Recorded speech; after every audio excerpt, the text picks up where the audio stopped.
Olá, pessoal, boa noite. Boa noite a todos, a todas.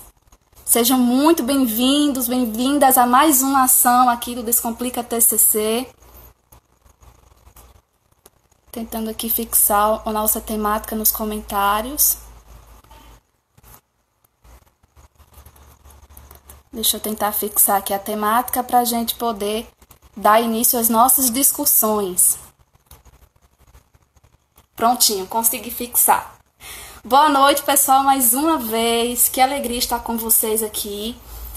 Eu sou Joana Ferreira, sou bibliotecária e colaboradora do Descomplica TCC desde 2017, participando aqui das ações do projeto. E nesse mês de junho estaremos eu e a bolsista do projeto, a aluna Febrânia Fernandes, que inclusive está aqui conosco. Olá, Febrânia. Participando dessa mediação nas lives aqui que trazem essas temáticas que buscam descomplicar a elaboração de trabalhos acadêmicos. Então, a gente trata da elaboração de referências, de citações, já falamos sobre o plágio acadêmico, e aí a gente vem trazendo novas temáticas com o passar das semanas. Eu gostaria de ressaltar a presença aqui da nossa coordenadora, a professora Alzira Carla, ela que organiza, coordena todas as ações que a gente desenvolve aqui no Descomplica TCC, está nos acompanhando aqui pelos comentários, tá certo? A live de hoje tem a temática alta performance na escrita científica. E é um tema muito importante para muitas pessoas, pode ser um processo dificultoso, e aí a gente vem propondo essa temática para a gente discutir um pouco a respeito com a nossa convidada que já chegou por aqui. Eu vou chamar ela, tá certo? Para a gente poder inserir a convidada na nossa live. Convidando aqui, Verônica.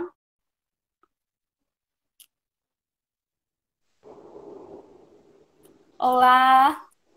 Olá, boa Opa, noite. boa noite. A nossa convidada de hoje, pessoal, é super especial. Ela é professora de língua portuguesa, tem licenciatura em letras pela Universidade Federal da Paraíba, é pós-graduanda, lato sensu em gestão educacional, pesquisadora do eixo de literatura, gênero e psicanálise, vinculada ao grupo de pesquisas LIGEPS da UFPB, colaboradora, não é professora daqui dos projetos Descomplica TCC e Descomplica Ensino Médio, além de ser integrante do grupo de performances artísticas o Poética Evocare. Até cansei, viu? A senhora tem muito. Que maravilha! E primeiro, dizer que é uma honra imensa tê-la conosco, desejar as boas-vindas aqui. Tenho certeza de que a discussão será imensamente rica. Seja muito bem-vinda, Obrigada, professora. Joana. Obrigada, Joana. Eu que agradeço esse espaço maravilhoso e para falar de um tema que me é tão caro, né, e que é tão importante a todos nós que estamos aí nessa carreira acadêmica, construindo a nossa carreira acadêmica. Então, é uma honra estar aqui nesse momento compartilhando esses conhecimentos e batendo esse papo tão gostoso que a gente vai bater daqui para frente. Oh, que maravilha! Eu venho destacando aqui a presença dos nossos colaboradores do Descomplica TCC presentes aqui na live. A professora Alzira, desejando boa sorte, a professora Lucineide Lima, que entrou agora. Temos o Marcílio, a Febrânia, a Emanuele, a Cris. Sejam muito bem-vindos e bem-vindas aqui às nossas lives. Antes de começar, pessoal, eu gostaria de convidar todos vocês a deixar os comentários aqui abaixo no nosso canal de troca de ideias, né, nos comentários. Registrem as dúvidas, tá certo? E assim a gente vai tentando responder, atender essa demanda ao longo da nossa discussão, tá bem? E aí, professora Verônica, vamos começar aqui o nosso diálogo. Vamos Primeiro de começar. tudo, falar, professora, do que é uma escrita de qualidade. A gente vem trazendo essa temática, né, de alta performance, o que é ter alta performance, o que a gente entende por uma escrita de qualidade, professora? Bom, de qualquer forma, o termo ele é autoexplicativo, né? Porque a gente fala em qualidade, a gente está remetendo à qualidade. Trocando em miúdos, essa qualidade ela é traduzida pelo alcance daquilo que se propõe. Você determina os objetivos e você vai alcançar esses objetivos da melhor forma possível. Você vai buscar alcançar esses objetivos da melhor forma possível, Seja no âmbito das publicações, se você quiser publicar um artigo, você vai precisar determinar, delimitar os objetivos a serem seguidos, seja em trabalhos acadêmicos no geral, gêneros mais comuns, né, que a gente utiliza ali na academia, gêneros escritos, discursivos, como a gente chama. Mas também não só essa questão de publicação. Vocês já escreveram um texto? Eu vou direcionar a pergunta a Joana. Joana, tu já escreveu um texto em que teu professor, tua professora elogiou muito? Ah, Joana, esse texto ficou muito bom, ele atende aos critérios ali que foram estabelecidos. E aí você fica sentindo, ai, graças a Deus, consegui não só por ganhar a nota, mas também pelo elogio que você recebeu, né? E ele foi reconhecido, teve aquela boa avaliação que configura a qualidade desse texto. Na academia, a qualidade de escrita é imprescindível. A gente não pode jamais deixar isso de lado, porque já imaginou, você está ali no espaço, no âmbito acadêmico, no âmbito de universidade, você chegou àquele nível superior, mas você não consegue atender aqueles critérios que estão estabelecidos para você estar naquele espaço, para você ocupar com eficácia, com eficiência e com qualidade aquele espaço, né? Como eu já falei, essa qualidade de escrita na academia é muito importante e, assim, vai ditar quem vai ter sucesso e quem, infelizmente, vai ficar ao longo do caminho. No que se refere a publicações, mais especificamente, que a gente se preocupa muito com isso, tanto para, como é que eu posso dizer, tanto na nossa caminhada acadêmica para colocar no Lattes, quanto para cursar a partir dessa carreira de pesquisadores, né? Essa escrita que obtém, que busca, que visa essa alta performance é aquela que atende a um determinado conjunto de regras e se encaixa nesses parâmetros estabelecidos, independente se seja para publicação ou dentro do âmbito acadêmico da circulação dos textos, né? E para finalizar essa resposta, eu falo também, eu trago a questão da ampliação e da disseminação nos canais de comunicação desses textos, o que, obviamente, a gente precisa ter essa qualidade observada. Muito bem colocado, professora. No caso, então, a gente considera um texto de qualidade aquele que atende aos critérios estabelecidos para um determinado processo de avaliação que atende a esses critérios, correto? Exatamente. E aí, professora, a senhora trouxe para a sua fala a inserção dessa produção no âmbito acadêmico. Isso é muito importante também de ser discutido, porque a gente discutiu agora o que é uma escrita de qualidade e, porventura, professora, o que se configura como uma escrita científica. Porque a gente sabe que essa escrita de qualidade ela pode ocorrer fora do âmbito acadêmico, mas dentro do âmbito acadêmico, no que se remete à comunicação científica, o que é que a gente pode definir como uma escrita científica? Ou quais são as características, os aspectos que envolvem essa escrita? Perfeito. A priori, científico diz respeito primeiramente a esse âmbito acadêmico, mas não só. A gente fala desses textos e a gente fala o que é cientificidade, o que é que configura um texto como científico.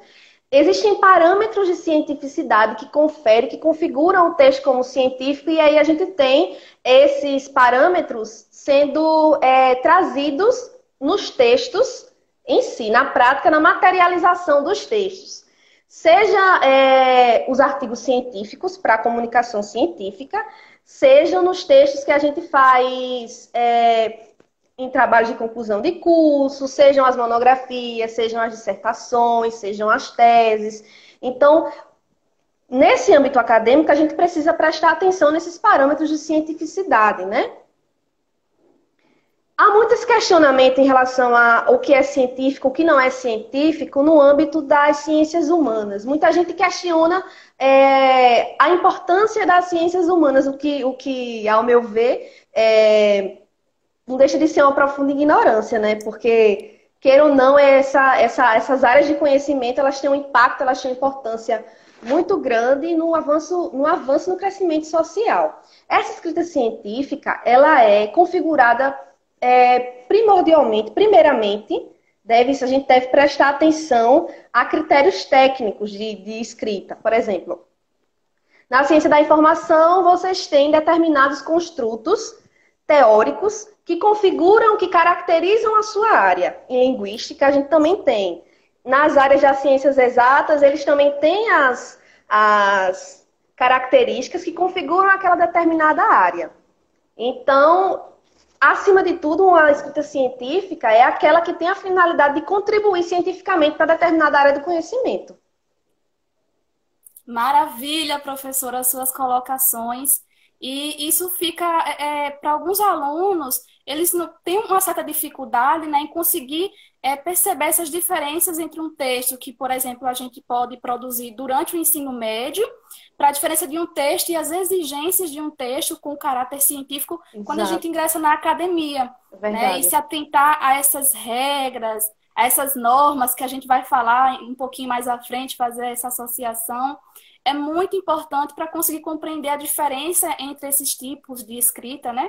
E o que caracteriza de Verdade. fato a escrita científica. Eu queria registrar aqui a presença da professora Eliane Paiva, certo? Da bibliotecária Dayana Basílio, que também nos assiste, a Dalto, que também está nos acompanhando, Verônica. Nós temos o Poedança, a Andresa, aqui do Grupo Evocado, também está nos acompanhando. Deixa eu ver quem mais chegou aqui. Temos. Opa, opa. Aqui meu celular travando. O pessoal aqui da equipe elogiando muito a sua fala, dizendo excelente colocação, professora Verônica. Muito Ai, bom. bom. Fico muito feliz com a E participação de aí, todos. a professora Santiago, SM Santiago, acredito, pergunta aqui quais são os parâmetros de cientificidade para os textos acadêmicos. A Joia. gente Perfeito. a gente vai se aprofundar nesse aspecto, no correto, Verônica? E aí, Correto. antes da gente chegar de fato nessa temática, o que é que a gente pode dizer que é um bom texto acadêmico? E aí a gente já pode conseguir responder a pergunta da professora Santiago. Perfeito. Quando a gente fala em parâmetros de cientificidade, a gente tem que prestar muita atenção naquilo que a gente se propõe. Quais são os objetivos que a gente quer alcançar com aquela determinada comunicação? Na academia, isso precisa ser muito bem delimitado. A gente precisa ter clareza metodológica, a gente precisa estar muito bem preparado quando a gente se propõe a escrever um texto. Acima de tudo, os parâmetros mais importantes da cientificidade, que conferem cientificidade ao texto, são a contribuição para a área, os atendimentos justamente a esses padrões científicos metodológicos, a relevância dessa contribuição. Não basta você contribuir para a área, precisa ser relevante. Queira ou não, é uma coisa que é intransferível, precisa ser relevante. Quando a gente se propõe a publicação de um texto, esse texto só vai ser aceito em boas revistas se ele trouxer contribuições relevantes pertinentes para a área. Se ele propor Isso. avanço na ampliação desses estudos e, acima de tudo, clareza metodológica, porque não basta a gente ter bons dados, a gente precisa saber como usar esses dados, como dispor esses dados, como apresentar esses dados na forma escrita. E a gente vai falar mais para frente sobre a disposição desses dados, como é que a gente coloca, como é que a gente apresenta escritamente os dados que a gente colheu, né, ao longo desse processo anterior à escrita. Perfeito, professora, a sua fala. Essa questão da relevância que a temática ela precisa apresentar, atender aos aspectos metodológicos, e para isso a gente Exato. tem livros de metodologia que podem ser consultados. Inclusive, na nossa Verdade. live, não é, professora, com a professora Lucineide, sobre como começar uma monografia, ela traz algumas indicações de leitura de livros de metodologia para quem quiser se aprofundar nessa parte. Então, essa escrita, como muito bem colocado pela professora Verônica, realmente precisa apresentar essas metodologias muito claras, muito bem construídas, né, e que dialogam com a sua pesquisa, não Exato. é? Eu queria fazer uma Verdade. correção aqui, a SM Santiago disse que é bibliotecária, perdão, eu pensei que era professora, mas fica aqui a nossa correção, viu? A sua dúvida é muito, a sua contribuição é muito bem-vinda também aqui pelos comentários. Eu ressalto aqui a presença de Flavinho, da Vanessa, que está nos assistindo, do Bruno Lopes, da Maria, também está lhe assistindo, professora Verônica. Deixa eu ver quem mais está chegando aqui para nos acompanhar. A Nadine está nos assistindo e falando assim: relevância é importantíssima, e realmente é um ponto que é super observado nessa avaliação dessa escrita, da escrita científica, na Verdade. produção científica como um todo, tá? Essa relevância e essa contribuição para a área devem ser, sim, observados, é um elemento imprescindível. E aí, professora, a senhora falou sobre essa escrita, esses parâmetros, e aí surge uma dúvida nesse contexto de como é que a gente pode vir a desenvolver uma escrita científica. Porque a gente diz que os parâmetros são de construir uma boa metodologia, apresentar uma normalização, e mais para frente a gente vai comentar um pouco a respeito da relação da normalização com a escrita científica. Isso.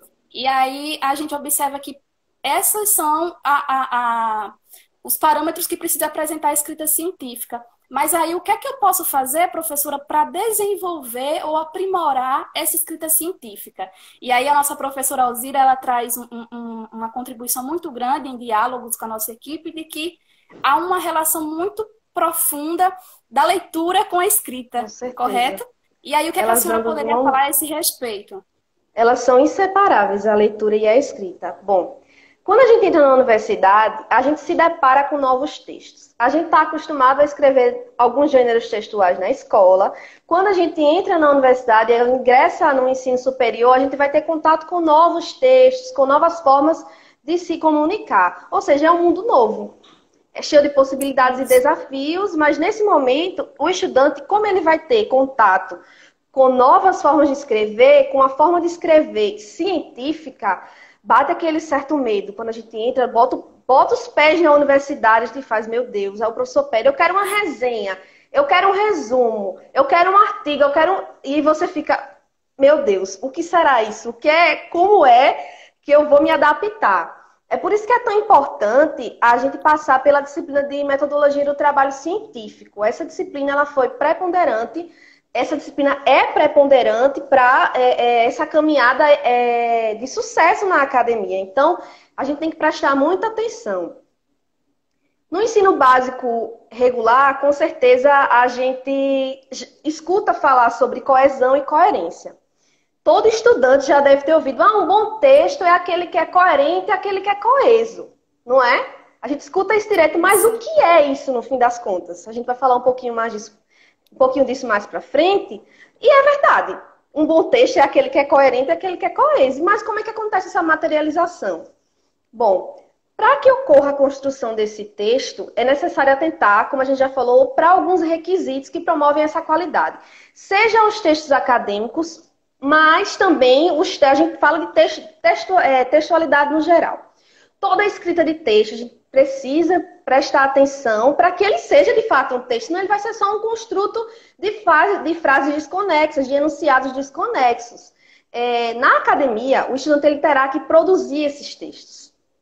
Então, esses textos eles têm um padrão relativamente estável. A gente sempre fala, o artigo é isso, o resumo é aquilo, a resenha é aquilo, a monografia é isso.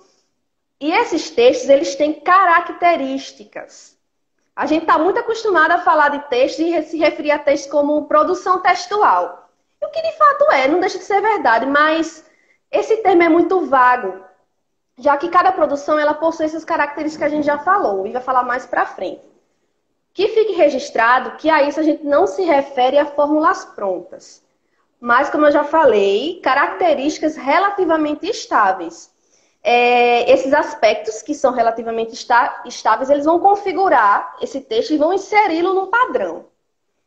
Inserindo no padrão, é a isso que a gente permite chamar e nomear de produções e classificá-las como gêneros textuais, que a gente vai falar mais pra frente. A gente já citou projeto de pesquisa, a gente citou artigo, a gente vai citar mais pra frente, monografia, que geralmente é o trabalho que a gente utiliza para concluir o curso.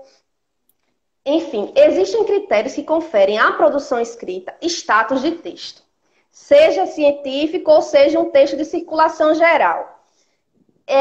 Sem o atendimento desses critérios específicos, a produção, como eu já falei anteriormente, ela não passará de um amontoado de enunciados desconexos. E a gente vai aprofundar um pouco mais nessa questão.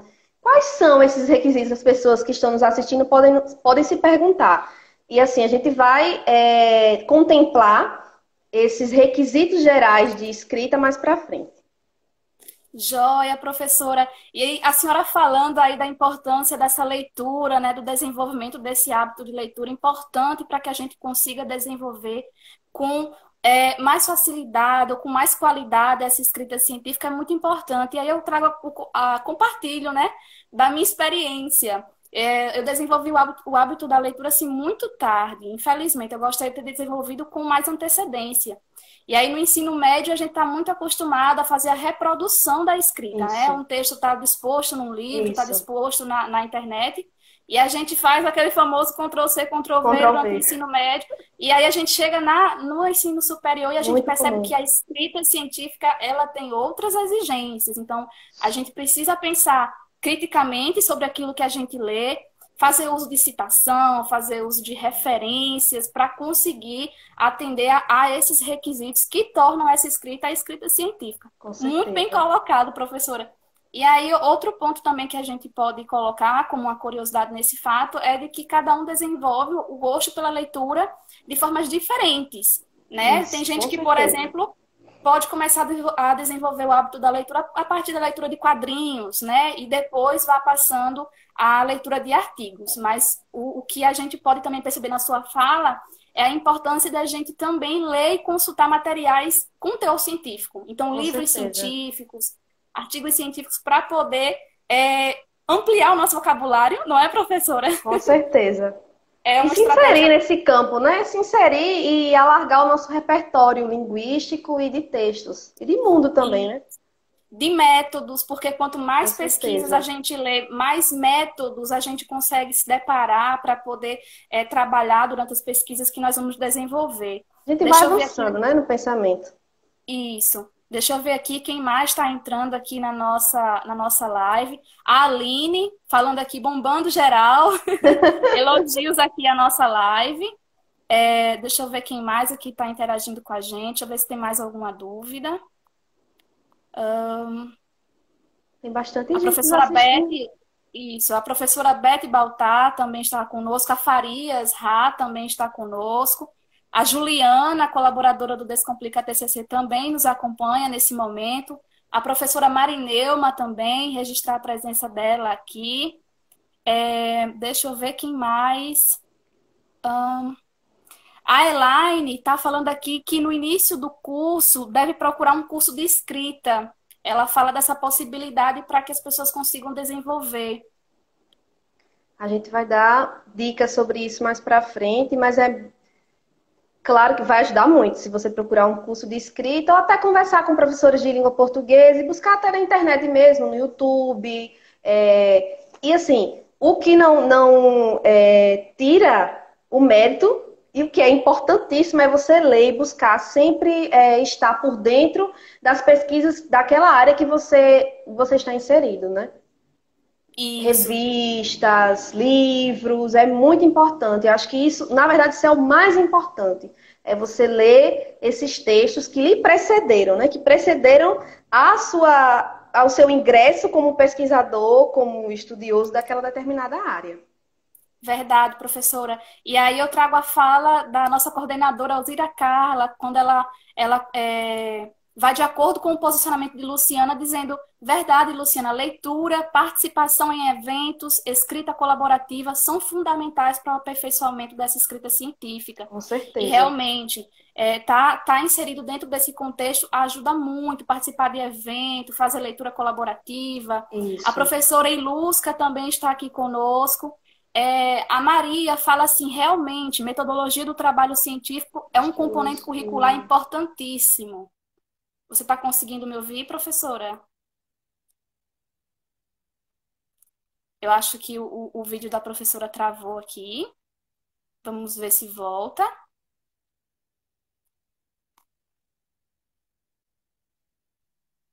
Deixa eu ver se volta aqui o vídeo de Verônica. Eu estou acompanhando aqui os comentários. Muitos elogios à Lávia, a professora Alzira dizendo que está ansiosa aqui pelas nossas para a gente poder contribuir na construção dessa escrita. Verônica saiu, acredito que foi algum erro aqui na conexão dela, mas aí a gente vai revisitando enquanto ela volta aqui, não é? A gente viu o que é um texto de qualidade, observando essa perspectiva de forma mais ampla. Um texto de qualidade é aquele que atende ao propósito a que ele se dispôs, atende às expectativas, atende a alguns critérios e diferente da produção, travou aqui, pessoal, vocês estão conseguindo me ouvir? Vocês estão conseguindo me ver, me ouvir? Eu estou vendo aqui o pessoal dizendo que travou.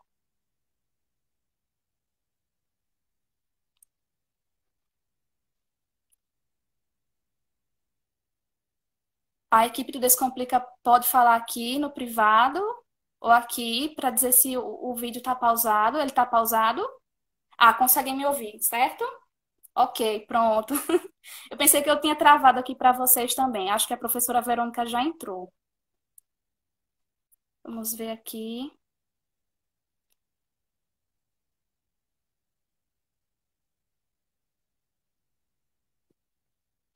Não, ela não entrou ainda, mas vamos fazer essa revisão do que a gente viu até agora, enquanto a professora Verônica retoma aqui conosco, tá bem? A gente viu o que é essa escrita de qualidade e quais são os parâmetros para uma escrita científica e que caracterizam ela como tal. Então, a adoção da metodologia, de um conteúdo, de uma fundamentação teórica bem construída, tá bem? A observação da contribuição daquela reflexão, daquela produção na área em que está sendo publicada, tá? São aspectos que a gente observa para caracterizar uma escrita científica, uma escrita que é utilizada em artigos, em relatórios, em monografias, dissertações e teses. E aí o que se configura como um bom texto, de forma geral, são aqueles que atendem a parâmetros de coesão, de coerência, que a gente vai estar explorando com maior profundidade a posteriori, tá bem?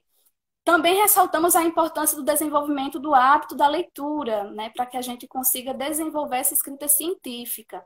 E aí, essa troca, esse contato com outros tipos, com outros escritores, com outros pesquisadores, ele vem nesse sentido de colaborar para a gente aumentar o nosso vocabulário, conhecer novas palavras, aprimorar a nossa escrita, além de apresentar novas perspectivas, novas metodologias que podem ser também adotadas em pesquisas que vão ser desenvolvidas posteriormente. A professora, a gente está vendo aqui algumas colocações. Opa, deixa eu ver aqui que travou para mim os comentários. A gente tem aqui a dúvida da Aline, perguntando como ter uma escrita de alto impacto para quem está iniciando a escrita em artigos científicos.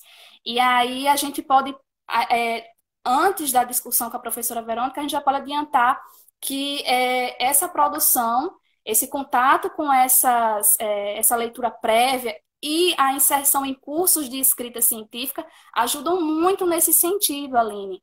Para quem está iniciando a escrita científica, seja desenvolvendo a monografia ou artigo, ou simplesmente desenvolvendo, buscando aprimorar, é interessante se envolver em cursos de escrita científica e realizar leituras, buscar aprofundar o seu conhecimento nesse sentido. Sobre os artigos científicos, a gente vai comentar mais tarde a respeito da relação da escrita científica, desses pressupostos de coesão, de coerência, e a relação com a norma. Porque a gente sabe que, como já falamos anteriormente, essa escrita científica ela deve vir acompanhada de algumas regras. E entre essas regras, no seu caso em específico, tá, a produção de artigos científicos, a gente tem uma norma que trata da apresentação desse trabalho, do teor que esse artigo científico ele deve ser tratado. E aí, essas normas, aliadas às técnicas de escrita propriamente dita, de construção de texto, né, de compreensão da textualidade, de parágrafos, de argumentação, vêm colaborar nesse sentido. Eu estou vendo que a professora Verônica aqui está tentando entrar. Deixa eu ver se eu consigo ajudar ela. Ela está tentando entrar novamente. Mas a gente vai abordar um pouquinho mais para frente, tá bem, Aline? A sua pergunta muito bem colocada. A gente ressalta aqui a presença da Ana Amélia, que está nos assistindo. Deixa eu chamar a professora Verônica, que já entrou aqui na nossa live novamente.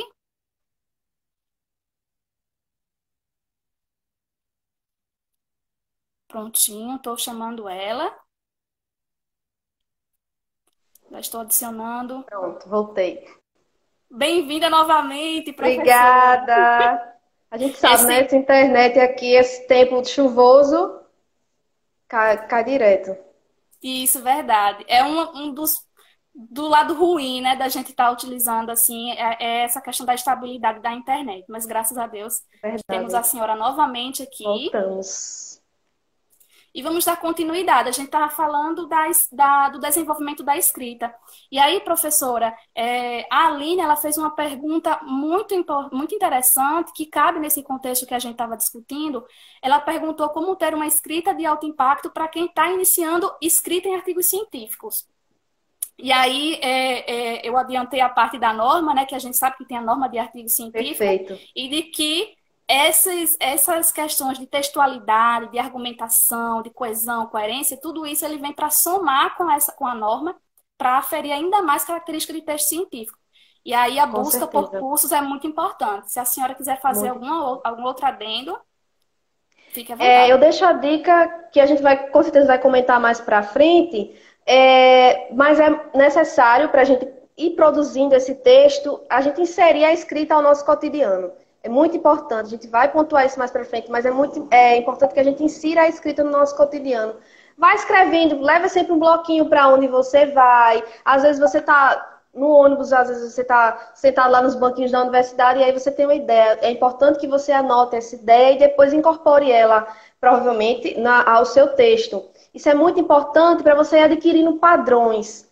Às vezes tentar copiar mesmo, a fulana escreveu dessa forma. Eu vou tentar copiar com as minhas palavras, obviamente, e ver se eu consigo reproduzir essa forma de escrita, que eu considero muito boa, que eu considero de qualidade, que eu considero científica. Então, ao longo do tempo, a gente reproduzindo a prática, ela leva à perfeição. Então, a gente vai caminhando e, consequentemente, a gente vai conseguir adquirir essa habilidade de escrever mais facilmente.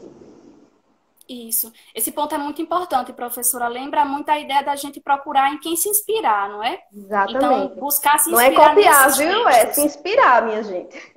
Muito importante ter destacado isso, é se inspirar, buscar inspiração. Professora, a professora Liane pergunta aqui, poderia comentar sobre a necessidade de se conhecer os diferentes gêneros textuais? Eu acredito Joia. que é até a nossa próxima pergunta. Eu Perfeito. acredito. A senhora quer responder agora ou prefere esperar quando a gente for debater a temática? Eu acho que é melhor esperar, né? Mas a gente vai falar disso, Eliane. Pode ficar tranquila, viu? É só acompanhar a gente aqui. Eu estou deixando aqui anotado, a gente não vai deixar passar batida a sua pergunta, não. Muito De bem forma colocada. alguma, de forma alguma. É, a gente falou da escrita de qualidade, como começar a desenvolver essa escrita científica, e aí, agora que a gente já tem essa noção mais ou menos do que é um bom texto, o que é uma boa escrita, como conseguir obter esses resultados, quais são os requisitos, professora, que eu tenho que observar na construção da minha escrita? Acima de tudo, inicialmente, a gente tem que prestar atenção na pré-escrita. É muito importante o processo de pré-escrita. Como é que a gente chega? A gente não chega na escrita do nada. A gente não pega o computador e vai escrever qualquer coisa na nossa cabeça. Não. Não é dessa forma. Não é dessa forma que, definitivamente, não é dessa forma que funciona. Para que a escrita seja bem sucedida, é necessário que a gente atente e que o autor do texto ele tenha passado pelo processo de pré-escrita. O quão maior for o texto, maior ainda também é o empenho que o pesquisador deve colocar nessa fase de pré-escrita. E aí a gente tem vários textos acadêmicos, como a colega foi a Eliane, não foi que perguntou. Isso. A gente traz projeto de pesquisa, artigos, monografias, dissertações e teses. Já dando uma pincelada nessa questão, é importante que a gente saiba, que a gente conheça os gêneros textuais para a gente conseguir fazê-los, não é? E assim, é preciso que o autor ele tenha passado por esse processo de pré-escrita, de pesquisa, de muita leitura, de estudos que norteiem a temática, não só a temática principal, a qual você se propõe a escrever, mas as temáticas tangenciais, as demais temáticas que você vai utilizar para trazer corpo, para trazer sustentação ao seu texto, porque, por exemplo, se eu fosse falar de linguística, não daria para falar só de linguística, eu precisaria trazer outras temáticas que norteiam, que orbitam ali.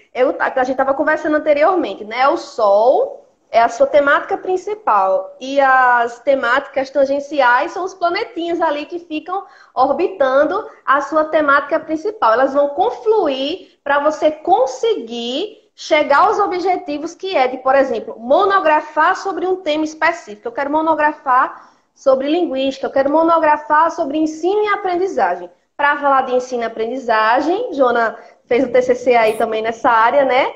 E aí a gente tem que passar por esse processo de pré-escrita para conseguir escrever. Sem esse processo a gente não vai conseguir escrever, porque a gente não vai tirar as coisas do nada do nosso cérebro, né? Antes de escrever, que é esse processo de pré-escrita, a gente precisa de estudo e de conscientização. E pensar a quem se destina esse texto, que gênero textual eu vou elaborar. No âmbito da universidade, o texto, geralmente, ele é dedicado à comunidade acadêmica, né? Aí você presta atenção. De que modo os dados vão ser apresentados?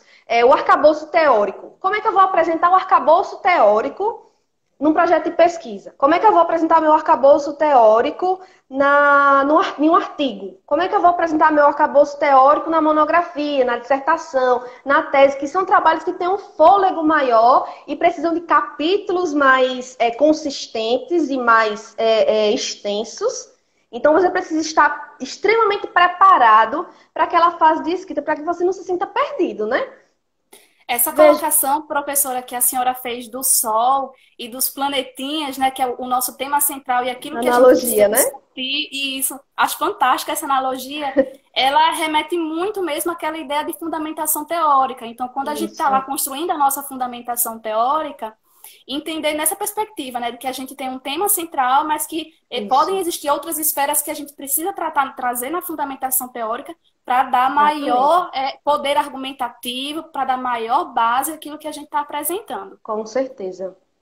Bom, é nesse processo de pré-escrita também que a gente estabelece um cronograma a ser seguido para a construção daquele texto.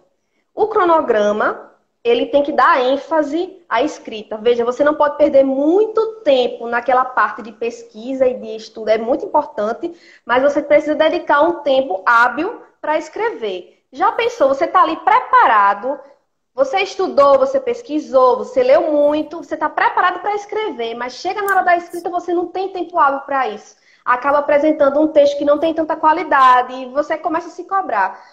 A gente fala muito dessa questão de cobrança no âmbito acadêmico, porque ela faz parte dessa lógica. Então, por isso que a gente precisa ter esse processo de pré-escrita bem delimitado, esse cronograma, essa organização bem delimitadas. Então, a gente traz uma dica muito importante, apesar de ser batida, mas é preciso que a gente faça, por exemplo, fichamentos. Os fichamentos, eles não vão ser só usados para o determinado texto que você está elaborando, desenvolvendo naquele momento. Os seus fichamentos, eles podem durar ao longo da sua carreira acadêmica.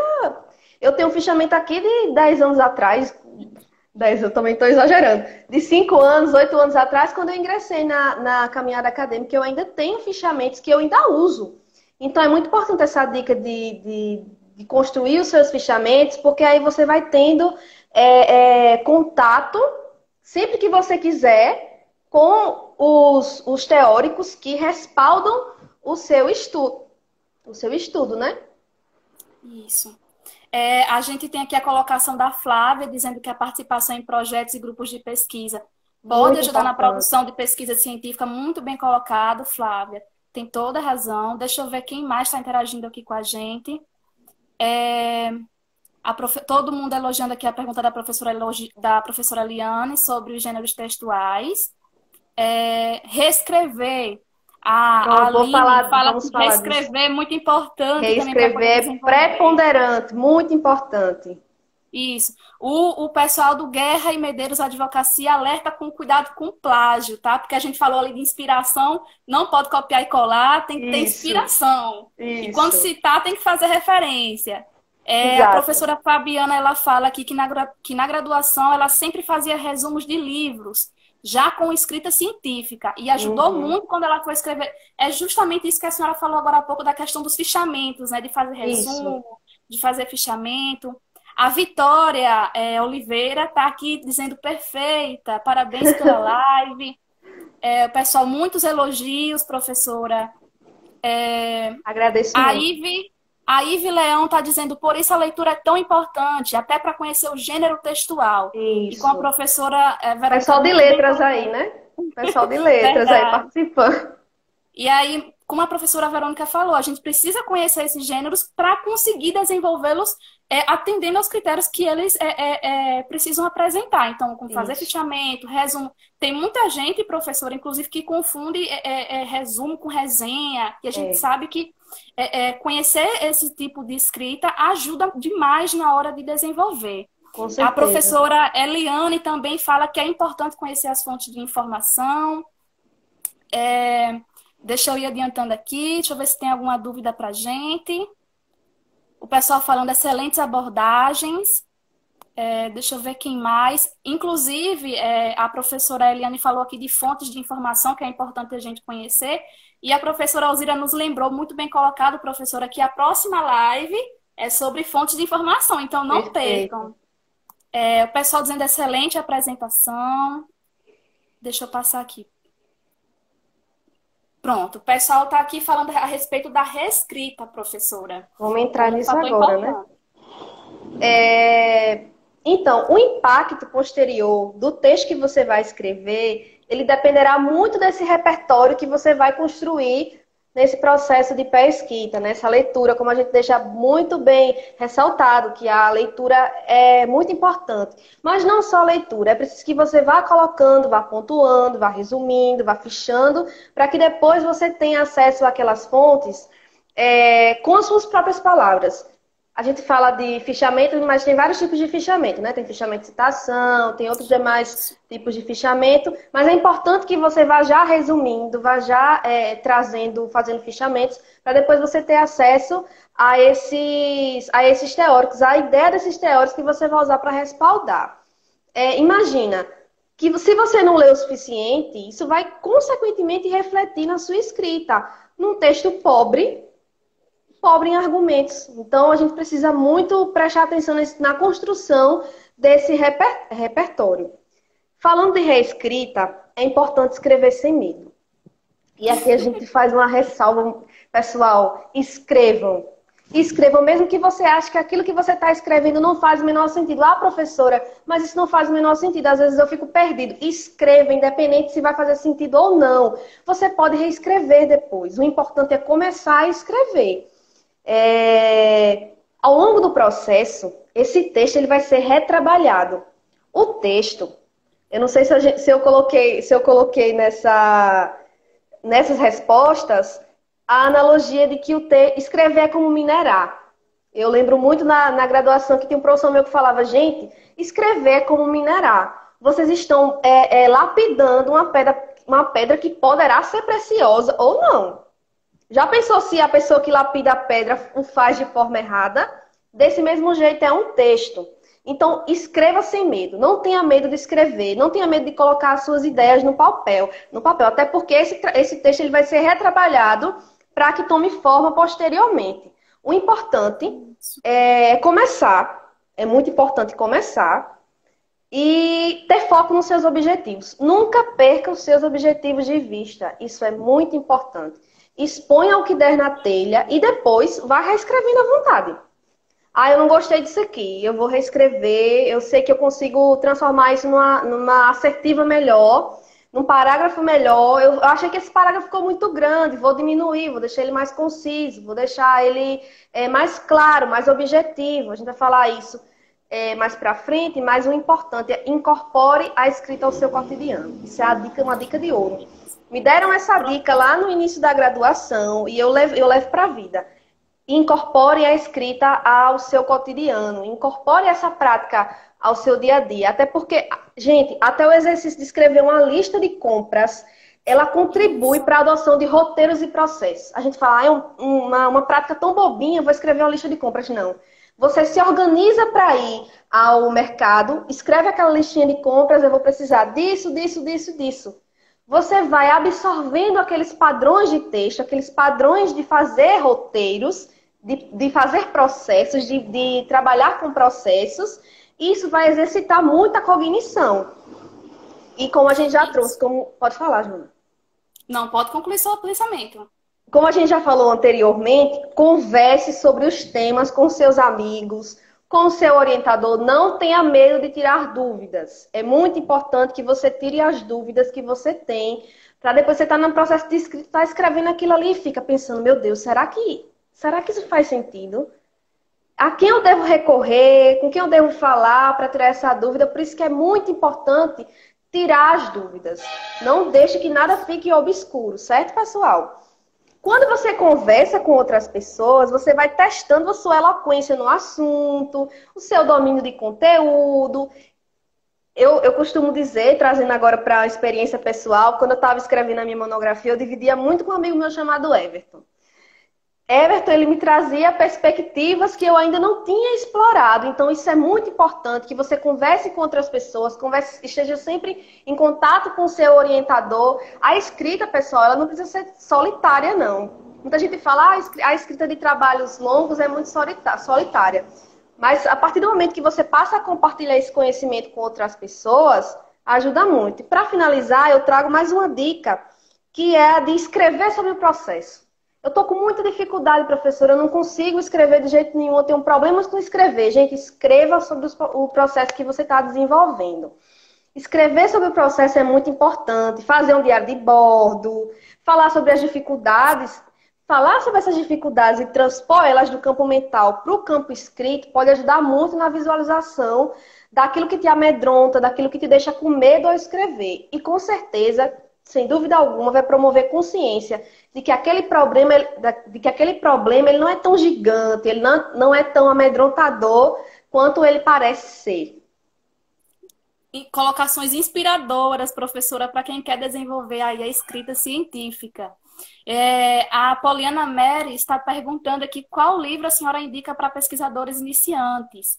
E aí, no final da live, a gente traz aí algumas indicações. Então, acompanhem, fiquem com a gente aqui até o finalzinho para poder pegar todas essas dicas, tá certo? O pessoal falando aqui, excelente, escrever sem medo. A professora Alzira dizendo que adorou, é isso mesmo. A professora Liane dizendo parabéns para a professora Verônica e para todos do Descomplica TCC. Professora Lucineide também elogiando muito, o pessoal elogiando explanação, falando sobre hábitos, muitos elogios aqui, professora, sobre as dicas que a senhora está trazendo, as suas colocações, muito bom. Coisa ótima. A gente veio, então, professora, partindo para uma discussão bem mais intrínseca ao processo de produção. E aí a gente vem tratar agora sobre requisitos gerais, textuais e requisitos internos do texto. E aí o que é que a senhora pode falar para a gente sobre esses processos de construção de um texto coeso? Porque a gente ouve falar muito de texto coeso, de coerência.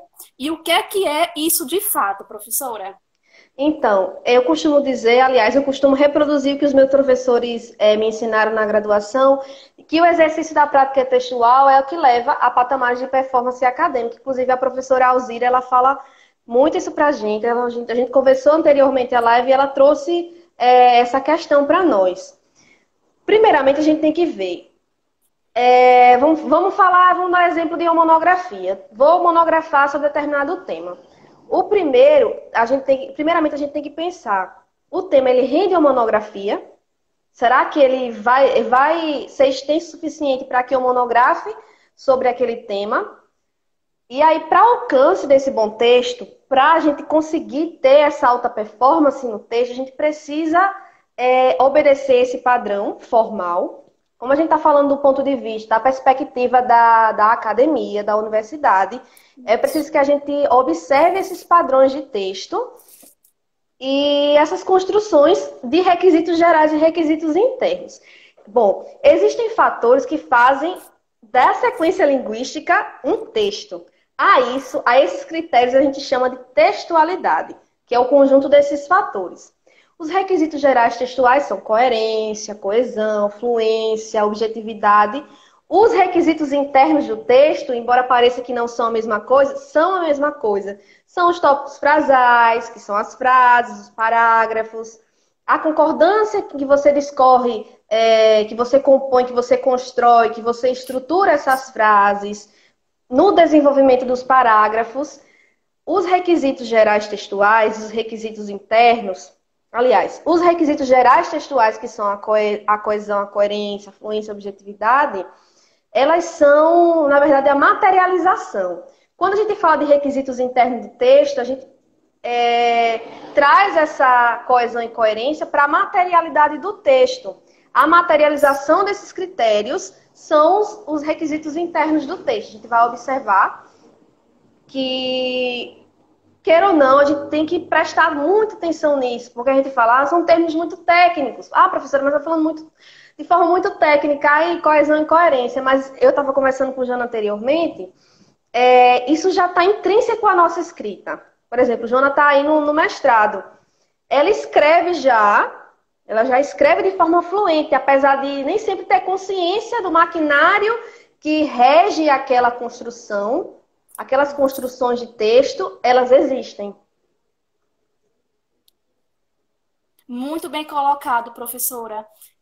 A gente se depara muito com essa questão de exigir um texto com a concordância correta, o uso do tempo também, porque Isso. eu já me deparo com muita gente com dificuldade nesse processo de escrita quando não sabe o verbo ser na voz passiva, na ativa, tem muita dificuldade em conectar parágrafos, isso. Então, esses aspectos podem se configurar como um bicho de sete cabeças para muitos alunos e que a gente está buscando descomplicar aqui nesse sentido.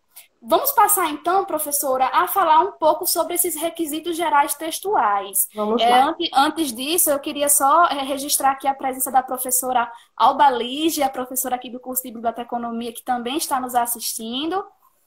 Temos mais elogios aqui à live.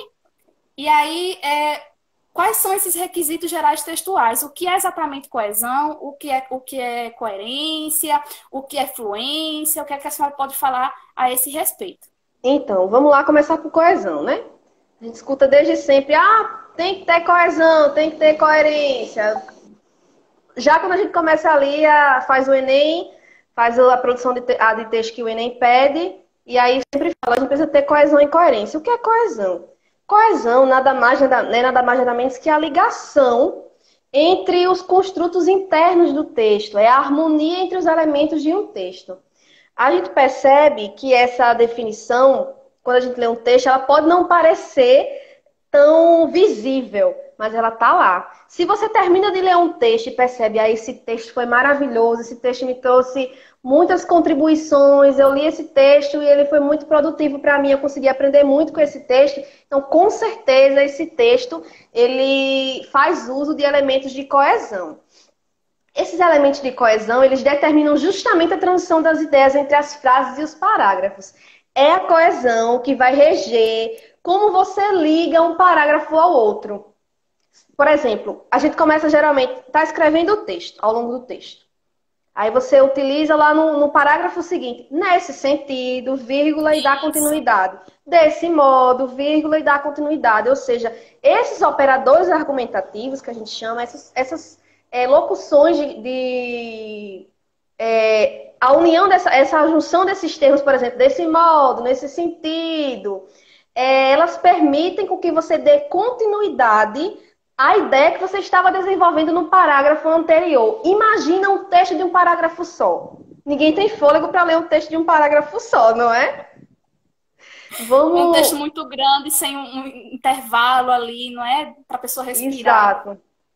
Vamos para um exemplo, para ficar mais ilustrado. Quando a professora Verônica mostrar os exemplos, eu vou estar desativando aqui os comentários, mas aí eu retomo quando ela tirar a tela dos exemplos, só para não ficar na frente, tá bem? Uma outra coisa que eu queria falar é a respeito do tempo da live. Tá perto aqui da live ser encerrada, mas não tem problema, a gente volta, tá bem? Assim, quando o aviso aparecer aqui, eu vou fazer o cancelamento, tá, professora? Para a gente não perder Perfeito. o conteúdo para postar lá no Instagram e a gente volta para dar continuidade, tá? Eu vou desativar aqui os comentários. Ok. Vamos lá. Pode mostrar, professora, o exemplo. Deixa eu ver aqui. Deixa eu colocar em. Tá dando pra ver? Só um pouquinho para trás. Aí.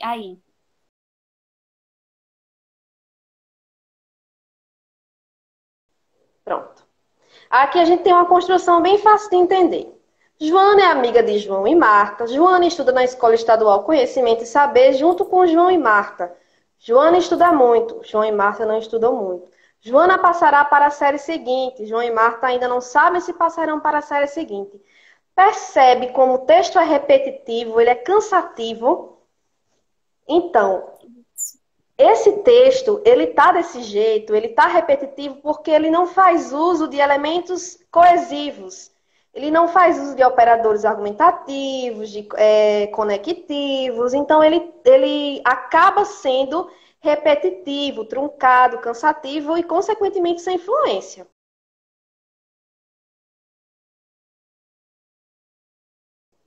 No outro exemplo, vamos lá. Joana é amiga de João e Marta. Eles estudam na Escola Estadual Conhecimento e Saber. A menina estuda muito, mas os colegas nem tanto. Sendo assim, a garota passará para a série seguinte, enquanto os demais não sabem ainda se isso ocorrerá. Percebe como o efeito de sentido mudou? Em linguística, a gente usa esse termo, efeito de sentido, porque a mudança nos elementos, a mudança nessas partes, ela provoca sentidos diferentes. A gente tem aqui Joana, eles, Joana, João e Marta. O eles, ele resgata novamente Joana e Marta, sem que precise falar novamente Joana, João e Marta. Ele já faz a relação, já faz a conexão com os termos que foram trazidos anteriormente. Então, o uso desses conectivos trouxe articulação entre as partes de um enunciado, que consequentemente facilitou a leitura e tornou o texto mais fluente e comunicativo. Isso. E sobre coerência, professora, o que é que a gente pode falar sobre coerência no texto? Então, coerência e coesão, elas andam juntas. Eu vou mais uma vez aqui já dar continuidade.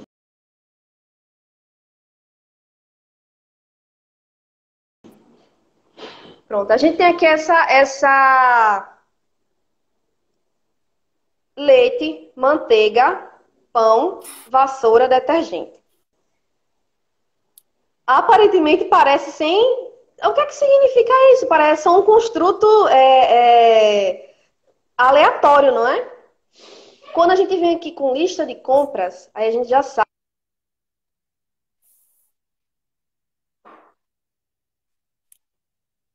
Travou aqui a tela da professora Verônica.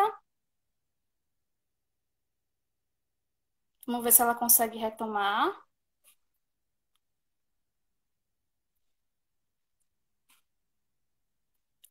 Deixa eu reativar aqui os comentários.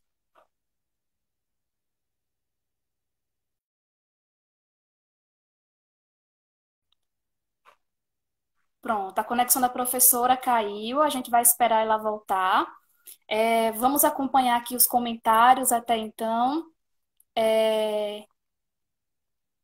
A professora Alzira ficando muito feliz, não é? Que o pessoal está gostando das lives, nada mais adequado do que uma professora da área de letras para tratar desses aspectos que dizem respeito mais profundamente à escrita científica de fato.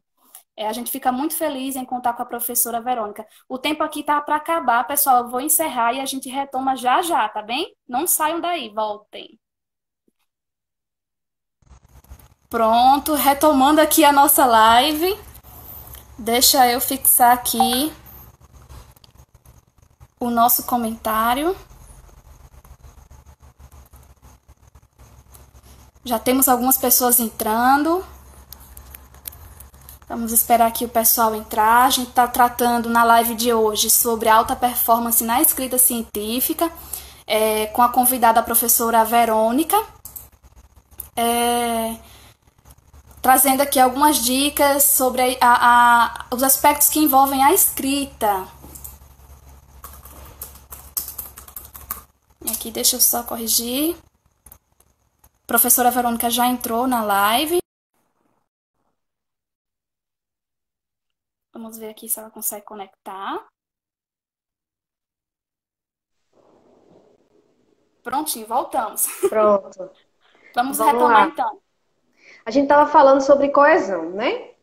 Sobre coerência. Recapitulando, coesão é aquela questão que eu falei sobre os elementos coesivos, a confluência entre esses elementos. A coerência, ela é a relação lógica entre as partes do texto. Mas o que é isso, professora? Gente, é a harmonização das ideias. As ideias, da forma que elas são apresentadas, elas precisam ter harmonia entre si. Do contrário, não vai passar de um construto totalmente sem nexo. Para você apresentar um texto, você precisa que ele tenha lógica, que ele tenha nexo. Aqui a gente vai mostrar mais uma vez um exemplo justamente sobre coerência.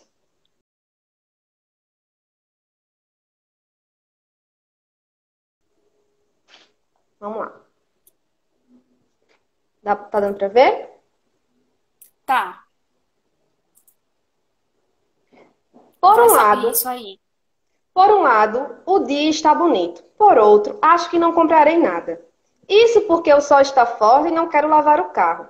Penso que você gosta de gato e está no telhado. E este está no telhado.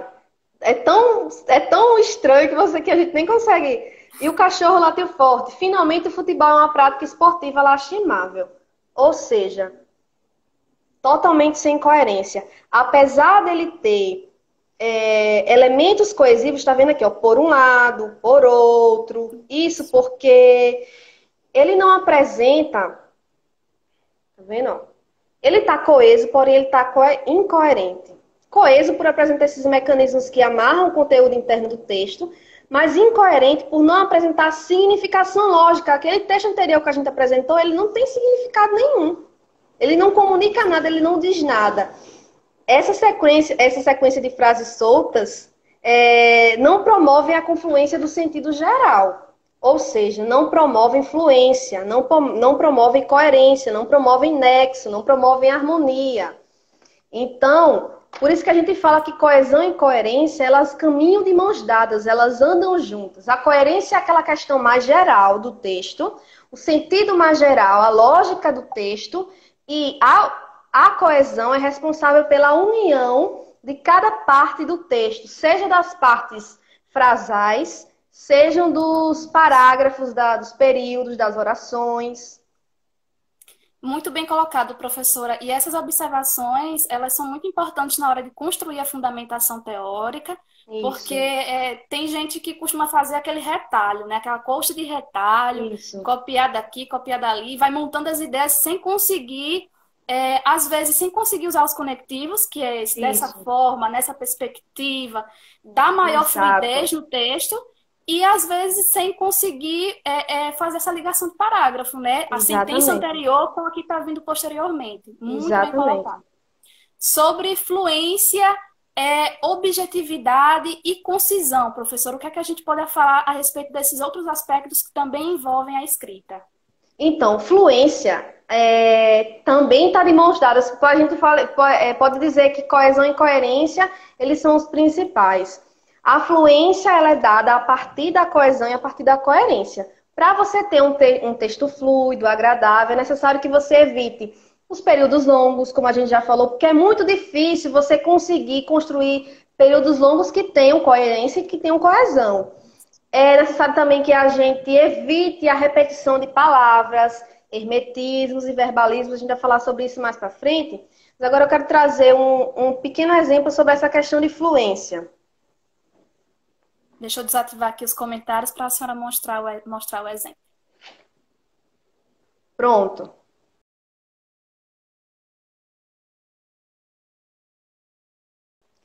Aqui a gente tem, tá dando para ver? Mais um pouquinho para trás. Aqui, Aí, isso. pronto. É necessário que se entenda a pesquisa científica que foi realizada de modo que se possa compreender que objetivos estamos querendo que sejam alcançados. Percebe como o sentido, essa repetição de palavras, ela atrapalha a fluência do texto, atrapalha o andamento da comunicação? A gente pode fazer a Demais. reformulação e ela ficar dessa forma. É necessário que se entenda a pesquisa científica realizada, ponto. Desse modo, tá vendo o operador argumentativo aí, tá vendo o elemento coesivo, remetendo à frase anterior e dando prosseguimento. Desse modo, poderão ser entendidos os objetivos que queremos alcançar. Mais uma vez, ó a diferença dessa para essa. Isso. Então, a gente percebe que a fluência ela é muito importante. Os operadores argumentativos, o uso desses operadores argumentativos, eles são muito importantes para que a gente consiga obter a fluência no texto, ou seja, coesão e coerência é muito importante para que a gente consiga obter essa tão desejada fluência. Objetividade, como você falou anteriormente, é o desenvolvimento da sua linha de raciocínio. Você precisa atentar para os objetivos que você estabeleceu na pré-pesquisa. Ali eu tenho um projeto de pesquisa. No projeto de pesquisa, que é a parte anterior, por exemplo, da construção de um trabalho maior, com monografia, dissertação e tese, a gente precisa atentar sempre para a objetividade. Em poesia, em poema, aqui trazendo um exemplo, uma rosa ela pode ter vários significados. Em um artigo científico, não. Uma rosa vai ser uma flor. Entendeu?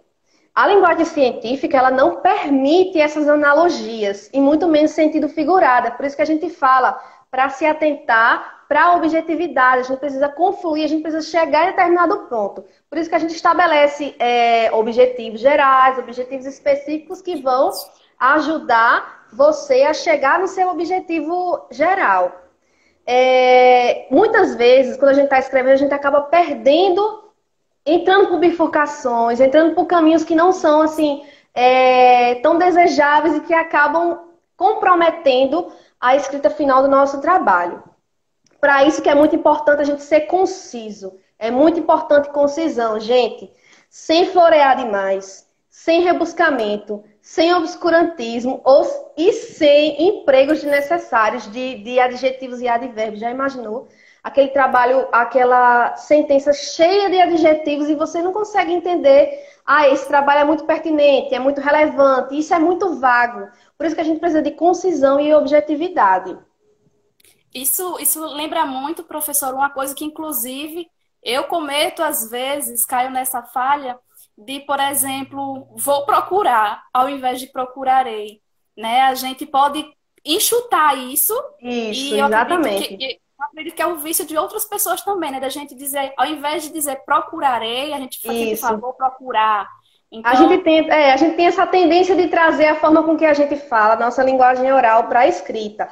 Mas na escrita a gente precisa atender a parâmetros diferentes, como a gente já falou anteriormente. isso. Eu quero ressaltar aqui a presença do professor Marco Larena, que está nos acompanhando. Nós temos mais elogios aqui à live. A Hanna está aqui com a gente também acompanhando a live. A gente pode entrar, então, professora, sobre uma discussão sobre os requisitos internos e nessa seara falar Certo. sobre os tópicos frasais, o que é que são esses Perfeito. tópicos frasais e o tão temido desenvolvimento de parágrafos. Vamos lá. Como a gente falou anteriormente, dos requisitos gerais do texto, esses requisitos internos, eles são a materialização dos requisitos gerais. Certo, pessoal? Então, prestem atenção. Quando a gente fala de coesão, coerência e fluência, objetividade, a gente está falando de uma forma muito técnica. A gente está falando que você tem que atentar para esses requisitos. Quando a gente fala de requisitos internos do texto, a gente fala da materialização desses termos. Como é que se materializa uma coesão? A gente já falou. através de operadores argumentativos, de conectivos, de elementos que fazem a interconexão de um parágrafo ao outro. Eu vou mostrar para vocês um esqueminha triangular.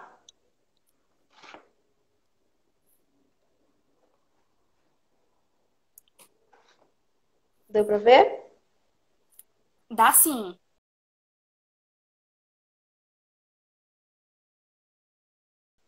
Então, aqui a gente tem um exemplo de um artigo científico. Vamos lá. Vamos supor que o nome desse artigo científico seja Ensino de Língua Portuguesa na Contemporaneidade.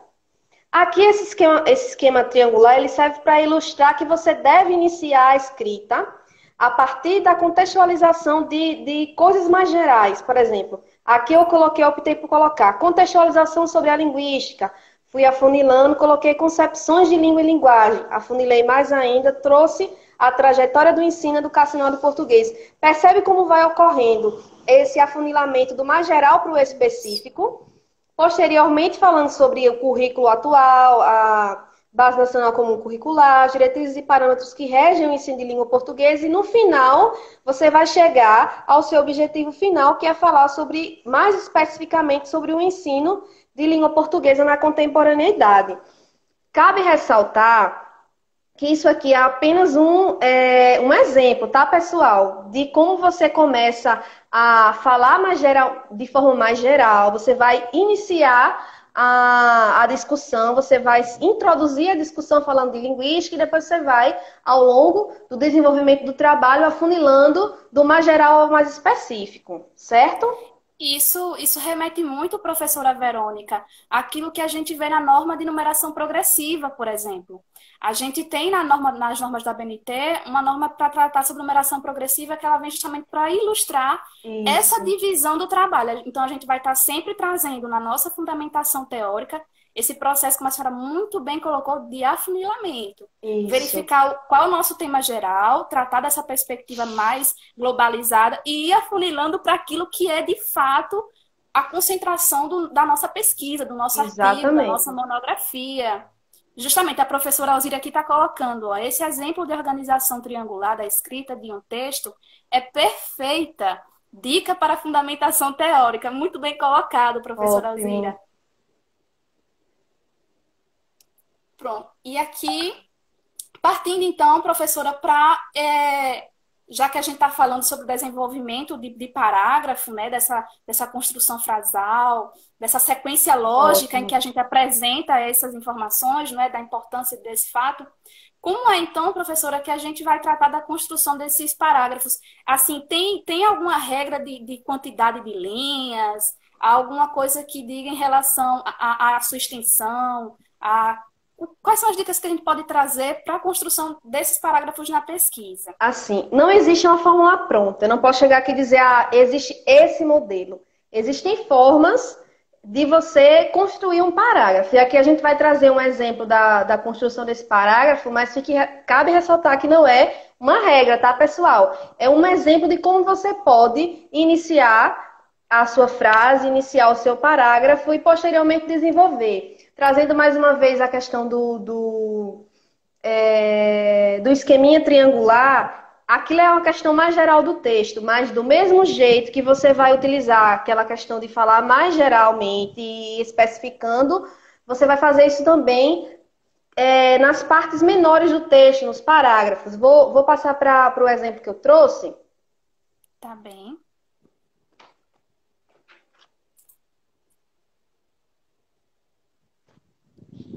Dá para ver, porque é bem pequenininho, né? A gente consegue ver, mas a gente não vai conseguir ler. Aí Pronto, a senhora pode ir lendo. Perfeito. Aqui em cima a gente tem ideias para a construção de parágrafos. Para iniciar um parágrafo, a gente precisa ter um tópico frasal, uma ideia núcleo. Eu sei que isso é muito técnico, então vamos para a prática. Você pode iniciar o seu parágrafo apresentando ideias e argumentos. Aqui eu trouxe o seguinte exemplo para ilustrar. A linguística aplicada tem se consolidado como um campo de estudos ligado a questões de ordem social, visto que a linguagem ocupa um papel de destaque na sociedade. Dando continuidade, a gente usa, por exemplo, uma citação para respaldar o argumento que foi apresentado anteriormente. E aí, para isso, a gente tem a norma da ABNT que traz essa questão de citações, né, Joana? Isso, justamente. Aqui a A gente tem gente essa citação. De acordo com Pennycock, a linguística aplicada adota uma postura crítica ao romper com pressupostos teóricos e epistemológicos. Você vê como essa partezinha aqui, esse tópicozinho frasal, ele conversa com a parte que foi colocada anteriormente, ou seja, você trouxe um argumento, trouxe uma ideia e trouxe posteriormente a citação para respaldar aquilo que você colocou anteriormente. Dando prosseguimento, você pode usar, por exemplo, dados. Aqui eu tenho o seguinte: segundo dados do CNPq, a área de linguística aplicada vem obtendo significativo crescimento através do desenvolvimento dos estudos nas pós-graduações em linguística. Você vê que os três, eles fazem tem essa ligação entre si e tem esse sequenciamento lógico. Então, aqui fica um exemplo de construção de parágrafos. Você pode tanto pular para o próximo parágrafo, quanto você pode dar continuidade, trazendo mais argumentos, trazendo outros teóricos, para que o seu... Aqui eu acho que já daria um parágrafo bom. Tem acho que 12 linhas, ou até menos. A gente não costuma dizer, tem que ter tantas linhas, mas é essencial que você perceba que ele não canse o leitor. A questão é essa, que ele não canse. Já pensou aquele parágrafo enorme, aquele período enorme que você já esqueceu. Quando você termina de ler, você já esqueceu o que estava lá no início, já esqueceu o que ele queria dizer, o que ele trazia inicialmente. Isso. É isso, Muito bem Bri. colocado, professora. A gente tem que perceber, então, quando se tratando da construção de parágrafos, que essa construção ela deve ser também muito bem elaborada. A gente diz que o texto como um todo ele tem que trazer fluidez e que esse parágrafo, ele também, observando por si só, precisa trazer esses aspectos que regem o texto todo. Então, fluidez, coesão, coerência, tudo Isso, isso deve ser aplicado em todas as etapas de com desenvolvimento certeza. da escrita. E A no professora parágrafo, Alzira, a professora Alzira está dizendo aqui, quero ser professora de português para ter esse domínio da professora Verônica. que nada, a senhora tem domínio na sua área, domínio perfeito, diga-se de passagem. Então, quando a gente traz para o ponto de vista da prática da escrita de um parágrafo, você percebe que aquele parágrafo ele tinha elementos coesivos, ele tinha coerência, ele tinha coesão, ele tinha objetividade. Ele foi a determinado ponto. Eu quero falar sobre linguística aplicada. Eu trago outras temáticas, eu trago temas tangenciais, mas o meu foco é linguística aplicada, então eu nunca posso perder o meu objetivo de vista. Por isso que a gente traz mais uma vez a questão da concisão. Não se alongue demais no parágrafo para que você não se perca ao longo do caminho e nem confunda o leitor. Certo? Isso. Muito bem colocado. Essa questão, professora, eu esqueci o que eu ia falar. Deu branco. Acontece. Não é, no meio da live, esqueci o que eu ia falar. Sim, lembrei. Acontece. É sobre a questão da fundamentação Hum, e da metodologia, né, ótimo. desse processo de construção do trabalho monográfico. O que é que a gente fala?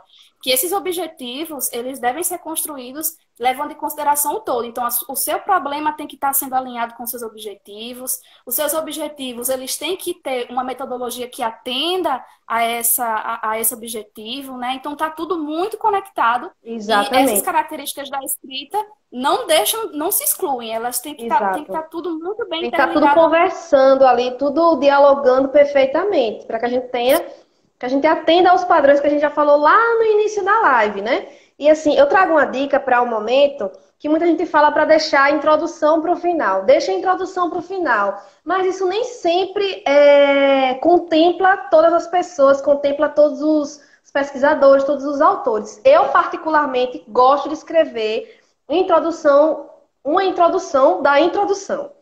Eu escrevo a introdução e lá eu trago os meus objetivos, começo escrevendo, introduzindo aquele tema de forma mais geral, depois especificando. Isso me ajuda a sempre visualizar o caminho que eu quero chegar e o caminho que eu vou percorrer para chegar ao alcance dos meus objetivos. Então a gente pensa, eu escrevo uma introdução no início, E ao final, ao terminar o trabalho, ao concluir o trabalho, eu posso novamente reescrever essa introdução de modo que ela esteja em confluência com o trabalho desenvolvido. É muito importante a gente escrever a introdução no início, porque, como eu já falei, ela vai dar um norte. Eu falo assim, pessoal, não esqueçam do seu objetivo geral. Mas é na introdução, você vai ter aquele construto ali, vai ter aquela introdução, vai ter aqueles, não sei, 2 parágrafos, 3 parágrafos que mostram quais são os seus objetivos. A partir do momento que você para e pensa, meu Deus, eu esqueci o meu objetivo, volta na sua introdução e veja quais são os seus objetivos, veja se você está conseguindo desenvolver aquilo ali de forma eficaz, de forma fluida, de forma concisa, de forma objetiva, certo? Perfeito, perfeita colocação. A professora Alzira até falando aqui nos comentários que concorda demais com o que a senhora pontuou aí na questão do desenvolvimento da introdução. Fantástico.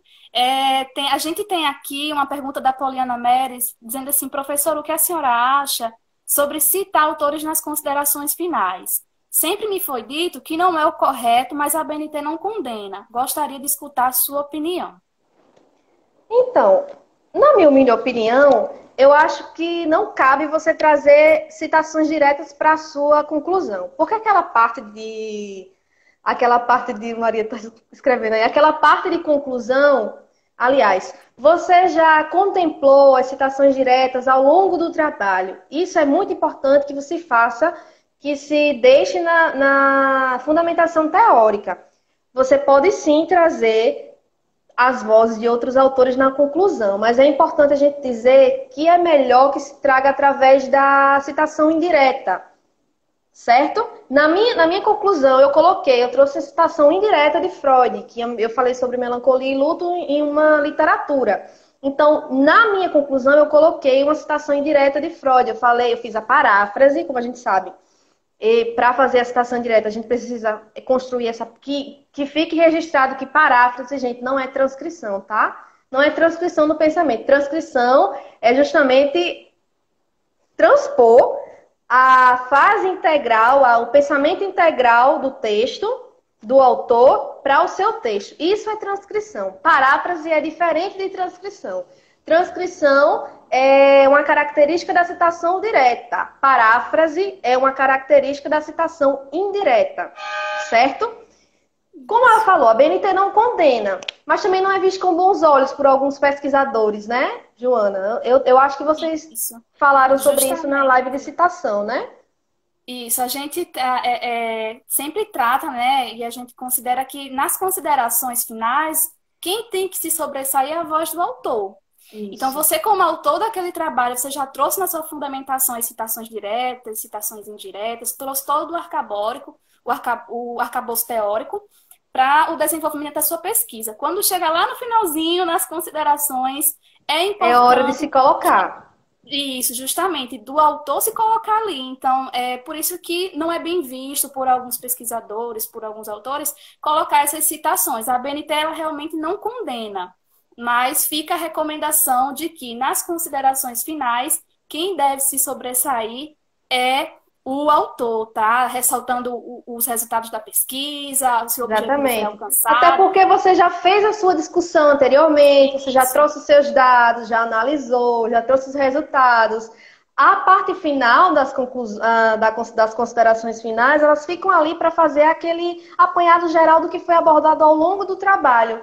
Então, se você traz, pode ser que você traga, mas se você insiste em trazer sempre as vozes de outras pessoas, você tira a personalidade e a personalidade do seu próprio texto. Não é isso, Joana? Isso, verdade, muito bem colocado. A gente está recebendo muitas perguntas aqui pelos comentários. Vamos só encerrar essa rodada aqui que a gente tem de conteúdo programado e aí a gente dá continuidade às perguntas aqui, ressaltando que se a gente não conseguir responder todas aqui, pessoal, vocês não vão ficar sem resposta, tá? A gente vai estar postando essas respostas nos stories do Descomplica TCC. Então é interessante que vocês nos sigam e acompanhem essas publicações para que consigam visualizar todas essas respostas, tá? Antes da gente retomar aqui para os comentários, vamos falar um pouco sobre o verbo, professora, porque a gente tem falado em Vamos. voz ativa, voz passiva, e a gente vê que a norma ela traz essa recomendação da escrita na voz ativa. E aí, o que Isso. é que a gente pode falar sobre voz ativa, voz passiva, principalmente no que diz respeito à voz ativa, que é utilizada na pesquisa, na escrita científica? Perfeito. Então vamos lá. Eu vou direto pro exemplo, porque nada melhor para ilustrar do que o exemplo, né? Deixa eu só desativar aqui os comentários para a gente voltar.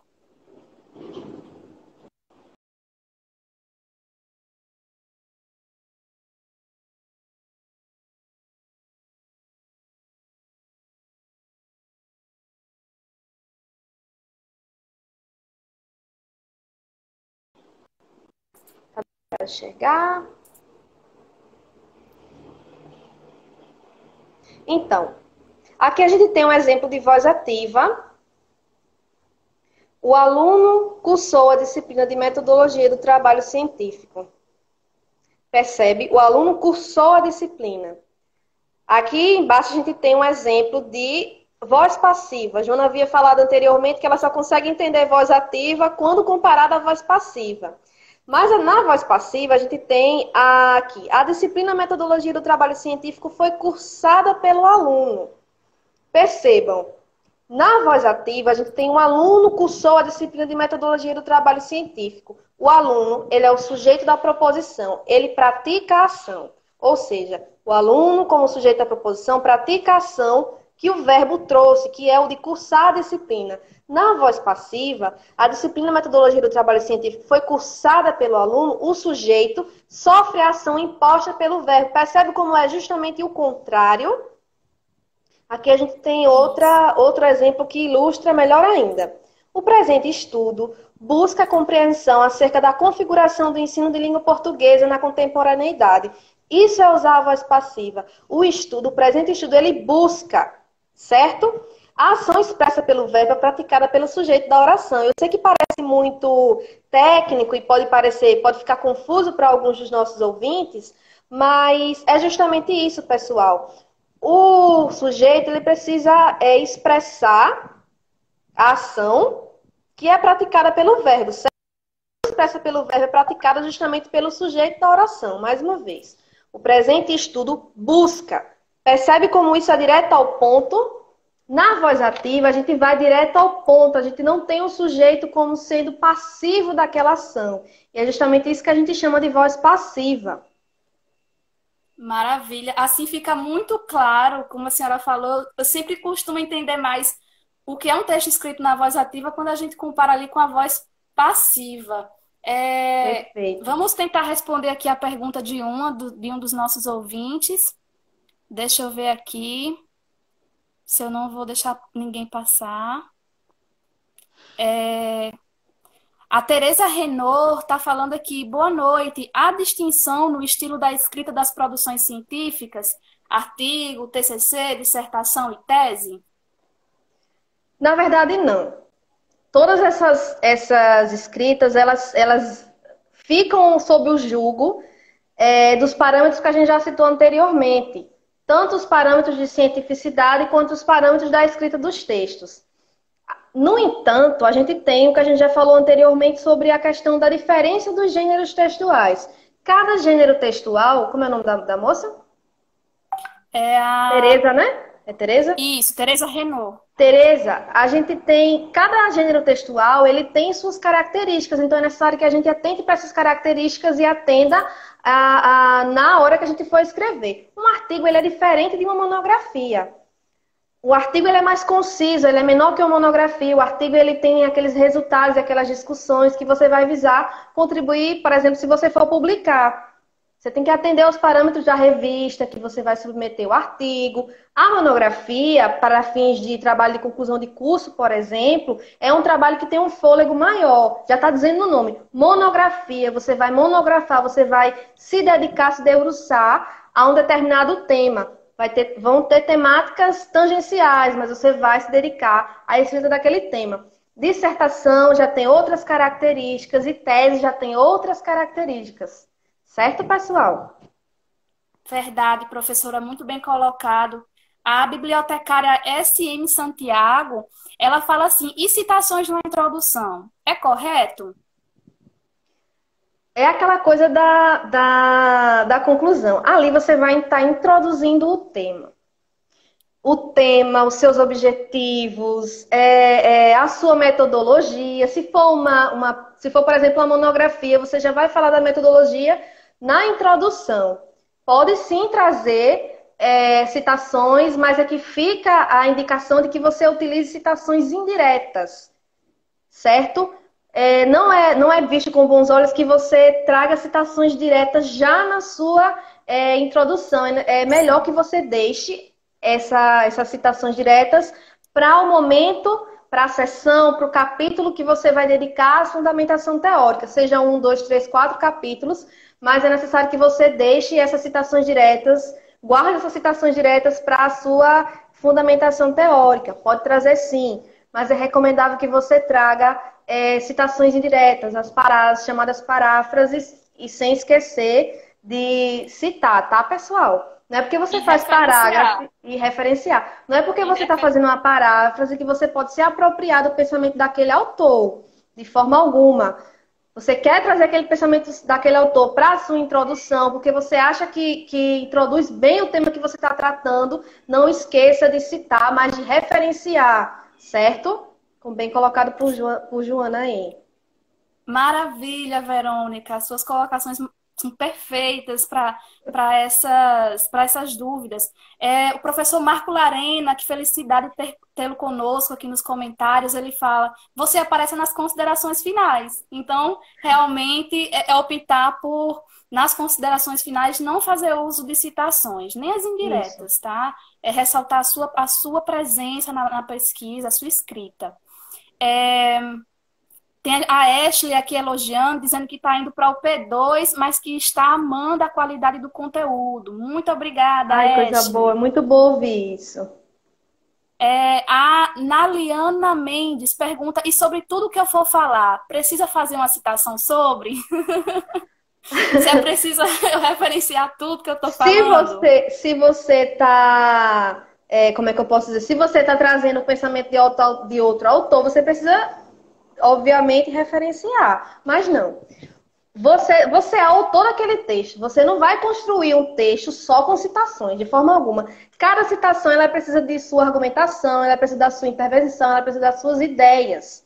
Certo, pessoal? Desde que que elas estejam em confluência com aquilo que o autor com o autor que você está trazendo para respaldar a sua argumentação, as suas ideias. Já pensou? Você trouxe determinado autor, vamos supor, trouxe Freud.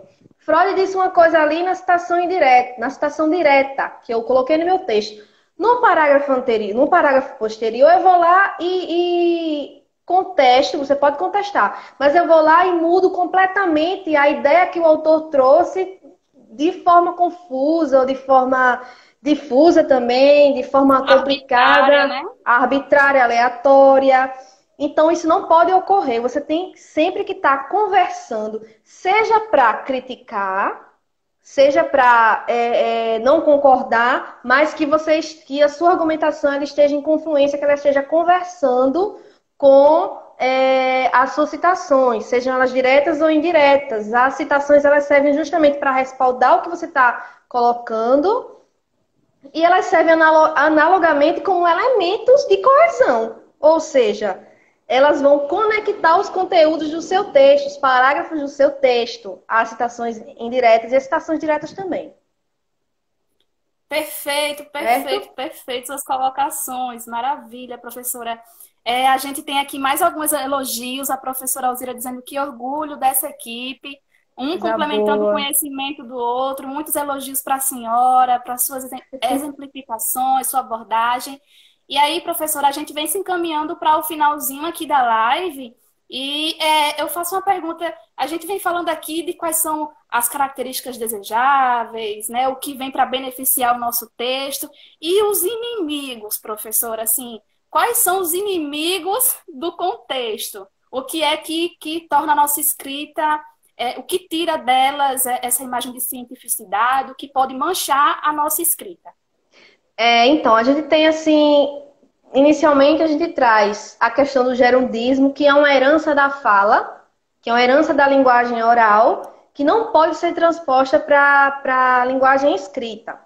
Lugares comuns, coisas, senso comum, coisas já batidas, ou seja, você está ali em um espaço de comunicação científica. Então, se atenha a não trazer senso comum, coisas que não foram provadas cientificamente para o seu trabalho, certo? Ambiguidades, gírias, pode excluir, são inimigas do contexto, inimigas do bom texto. Não deixe que gírias atrapalhem o andamento, a fluidez do seu texto. Grifos excessivos, aquela.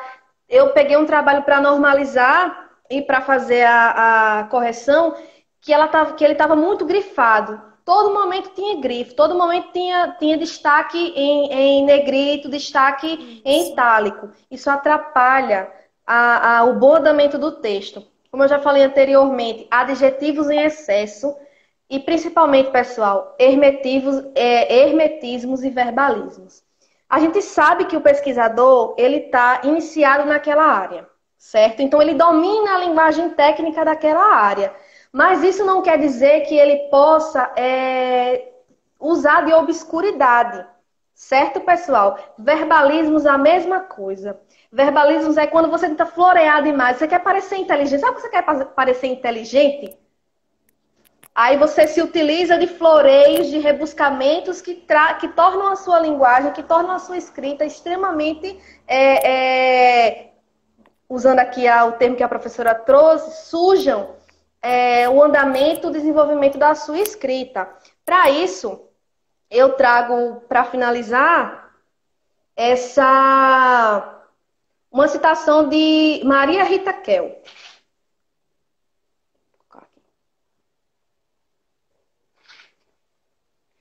Acho que não dá para vocês lerem, mas para vocês lerem, eu vou ler, certo?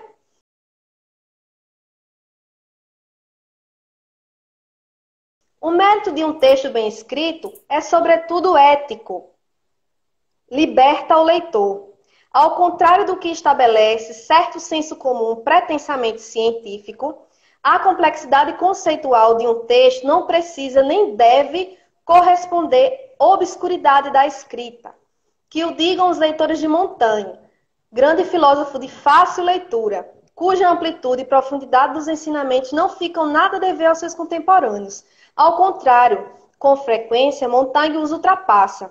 A obscuridade de um texto revela dois problemas que, em geral, andam juntos. A falta de clareza do pensamento e a vontade de impressionar ou intimidar o leitor.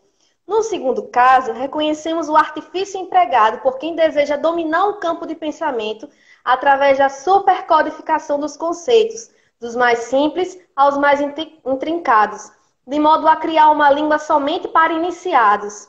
Reles estratégia de mercado utilizada para assegurar o poder dos mestres das corporações de ensino.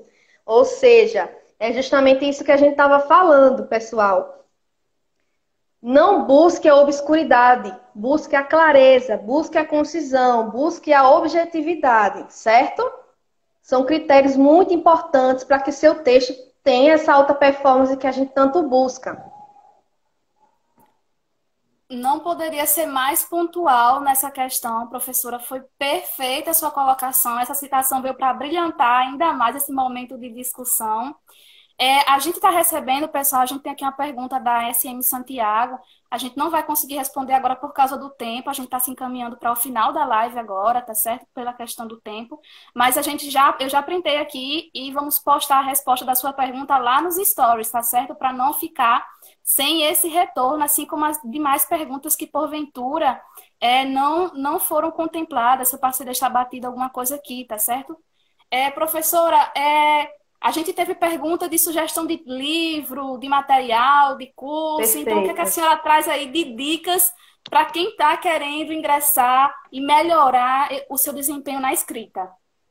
Primeiramente, eu trago esse livro aqui, não sei se vai dar para ver a capa, mas ele é de uma professora lá da UFPB, professora Regina Selle. O nome do livro é Entre Conversas e Práticas de TCC. Inclusive, Eu acho que uma colega nossa, Edivane, ela faz parte desse grupo de pesquisa aqui, que é o Ateliê de Textos Acadêmicos.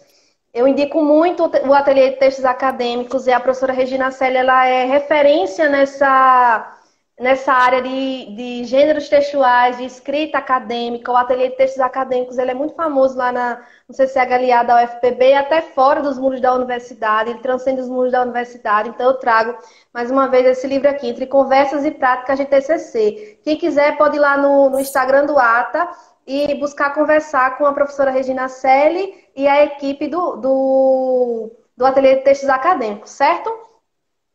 Eles têm Instagram aqui. Dando... A sua imagem está travada um pouco, Verônica. Essas dicas, pessoal, a gente vai estar colocando lá, quando nós publicarmos, vai estar lá embaixo na descrição do vídeo, essas referências por completo, tá certo? Para que vocês consigam ter acesso, tá? O nome do projeto é Ateliê de Textos Acadêmicos. Para quem quiser pesquisar, o Instagram é o ateliê sem R no final, sem acento, Ateliê de Textos Acadêmicos. Para quem quiser aí, Regina Celi, que coordena o projeto Ateliê de Textos Acadêmicos da UFPB e está como organizadora desse livro, que fica como sugestão aqui para quem quer saber um pouco mais a respeito da temática, das características da escrita. Ao pessoal aqui perguntando sobre comprar, salvo engano, ela disponibiliza gratuitamente o PDF. Eu vou só esperar a professora Verônica voltar para ela poder confirmar aqui com a gente, tá bem? O nome do livro é Entre Conversas e Práticas de TCC, tá bem? Esse é o nome do livro. Essa live ela vai estar sendo salva lá no YouTube para quem quiser verificar depois, com tranquilidade, essas informações, rever as dicas. A professora Verônica voltou aqui, eu acredito. Deixa eu ver aqui. Não, ela não voltou ainda. Aguardando a professora Verônica entrar. Enquanto ela não entra, a gente vai deixando algumas outras recomendações. Acho que agora ela entrou. Foi. Vamos lá. Tá voltando.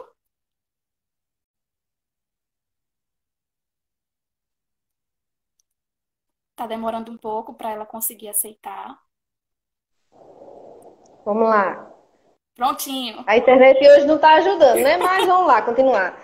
Dando continuidade, eu trago esse texto, eu não sei se vai dar para ver, mas monografia ao alcance de todos. E, gente, realmente, monografia ao alcance desse texto, esse livro, ele é muito pertinente a quem está escrevendo monografia, a quem está desenvolvendo também artigo científico. Ele é super baratinho na internet, então eu digo para vocês, vale muito a pena adquirir esse livro, que é Monografia ao Alcance de Todos, de Dal Barros, Mariana Souza e Solange Nascimento. Professora, o livro anterior, ele é disponibilizado gratuitamente ou a gente compra o do ATA? Eu ganhei esse livro de uma professora. Eu acredito que esse livro ele seja disponibilizado de forma gratuita. É só entrar lá no Instagram do ATA e fazer essa solicitação à professora Regina Celi e à sua equipe, que eu tenho certeza que esse livro vai ajudar muito o pessoal que está desenvolvendo monografia, dissertação, tese. Isso. Bom, dando continuidade a essas dicas, eu não tenho ele em mãos, eu tenho ele em PDF, inclusive é um PDF gratuito que quem quiser pode pedir aqui no Instagram Descomplica TCC. Não é disseminação errada, não é plágio acadêmico, tá, pessoal? Como é que fala? Direitos autorais aí que tá, Eric. Não fere os direitos autorais. Então, comunicação e escrita da professora Daniela dos Carate de Souza e de Fátima Maria de Santana. Comunicação e escrita. E por fim, eu deixo a dica a gente falou no início da live sobre cursos, né? De escrita, perguntando a questão dos cursos de escrita. Eu tenho uma indicação do curso da Fundação Bradesco, que são cursos gratuitos. São 2 cursos. Comunicação e escrita e língua portuguesa sem complicações. Então lá você vai ter acesso a vários conteúdos de comunicação escrita e falando também dessa questão de língua portuguesa, que pode ser um bicho de sete cabeças para muita gente. Então, entre lá no site da Fundação Bradesco e busque por esses cursos que eles são gratuitos e têm certificado. Maravilha, professora. Vai ajudar muito, eu tenho certeza, esse curso, principalmente por ele ser um curso que é disponibilizado gratuitamente, tá? Então, quem puder ir dar uma conferida e o apoio desses materiais que a senhora sugeriu, de livro, principalmente uma produção que a gente viu aqui, uma sugestão que também é disponibilizada em PDF gratuitamente, vem para auxiliar muito. E aí, pessoal, a gente vem partindo para o encerramento da nossa live. É... Já Passou tão acabou. rápido. O tempo passa aqui que a gente nem percebe, né? A professora Alzira, Verdade. a professora Alzira aqui teceu um comentário elogiando o seu domínio, a sua coerência, a sua coesão durante a sua fala, durante a sua explanação. E agradecer, professora, pela sua presença, por estar contribuindo nesse momento de troca de conhecimentos. A gente agradece demais pela disponibilidade, pelo aceite ao desafio, né? Foi perfeita as suas Eu que colocações. Eu tenho certeza agradeço. que veio a contribuir muito. Agradeço muito o espaço, a discussão, a mediação maravilhosa. O pessoal está aí me elogiando, mas eu faço um elogio especial aqui à minha companheira de live, a apresentadora dessa live. E, inclusive, que tem dado show, né, Joana? Você e Febrana tem dado show Ai, na mediação aí dessas lives, dando continuidade ao trabalho da professora Alzira. É um orgulho para a equipe. Então, eu que agradeço essa mediação maravilhosa, esse espaço. Foi muito enriquecedor para mim, eu acredito que tenha sido muito enriquecedor também para os nossos ouvintes, o pessoal que participou. Muito obrigada. Eu sou só gratidão nesse momento para o pessoal que ficou com a gente até agora, o pessoal que participou no início, a equipe maravilhosa do Descomplica TCC, a você, Joana, e especialmente a professora Alzira. maravilha, a gente fica muito feliz, eu fico muito feliz também com esses elogios. E agradecer demais a senhora. Deixar aqui o contato da professora Verônica, tá certo? Ela pode ser contatada através do e-mail verônica, sem acento, veronica.c.cavalcante@hotmail.com, tá bem? Ou pelo Instagram, @verônica, temudo. Lá a gente também pode deixar o contato da professora Verônica para quem quiser tirar mais dúvidas e, enfim, se aprofundar mais nessa Vou temática. até tirar o óculos para se alguém quiser tirar um print aí da gente, eu ficar um... A gente agradece demais a todos vocês que acompanharam aqui o desenvolvimento da live. É um tema que tem muito conteúdo, foi um desafio imenso trazer esse resumo, não foi, Verdade. A professora? gente tentou dar E conta, né? A gente tentou dar conta aqui das coisas mais gerais, mas assim, tem muita coisa ainda para se atentar. Eu espero que a gente tenha conseguido contemplar aí as dúvidas dos nossos participantes, dos nossos isso. seguidores. A gente vai responder as dúvidas que não foram respondidas, como eu já falei, tá certo? Essa live, ela vai estar salva no nosso feed, lá no IGTV, para quem quiser consultar novamente. E lá a gente vai deixar as informações mais visíveis para vocês, com essas dicas de leitura.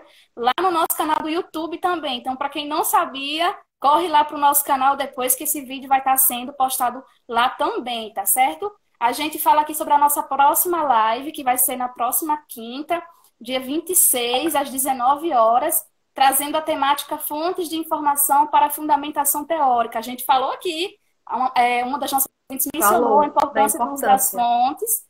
E aí, para quem Uma tem a ver com a outra, caminham juntas. isso, justamente. E aí a gente vai estar trazendo aqui a nossa convidada especial, bibliotecária, e também colaboradora do Descomplica TCC, Elaine Moreira, tá bem? E aí, professora, a gente sempre traz aquela mensagem linda e maravilhosa para aquecer o coração desses alunos que estão desesperados, que não fiquem, tá? Relaxa, respira, porque Descomplica TCC, professora. Com Complicar para quê, quê? pessoal? Justamente. Então, sigam a gente nas redes, tá bem? A gente vai estar postando lá conteúdo complementado aqui, respondendo as dúvidas. E é isso, agradecemos demais as contribuições.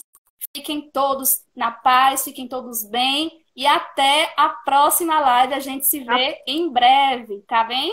Até mais, professora. Tchau, Obrigada a pessoal. Até todos, mais. pessoal. Tchau.